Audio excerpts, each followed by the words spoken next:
पहले मैं रिक्शा किराए पे चलाता, फिर मैंने ये अपना लिया, किस्तों पे लिया 2,30,000। फिर मेरी टांग फ्रैक्चर हुई, फिर ये खड़ा रहा। टांग ये कैसे? ये मैं गिर गया सीढ़ियों से, ये सेम नहीं है और मेरी ये टांग ये कमजोर है।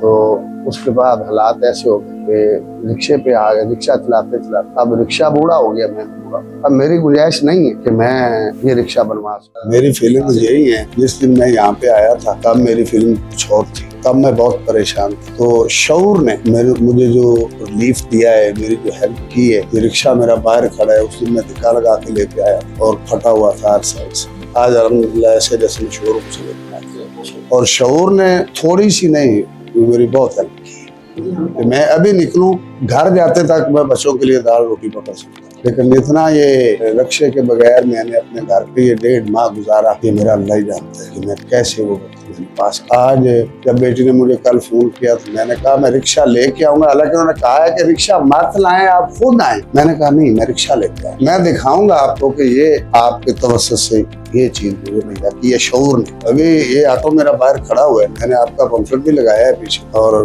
मैं बैठता हूँ तो मुझे सुकून होता है। शऊर वेलफेयर फाउंडेशन एक रजिस्टर्ड इदारा पाकिस्तान भर में फलाही मंसूबों के जरिए इंसानियत की खिदमत कर रहा है। सदकात, ज़कात और अतियात के लिए डिस्क्रिप्शन में फॉर्म का लिंक मौजूद है।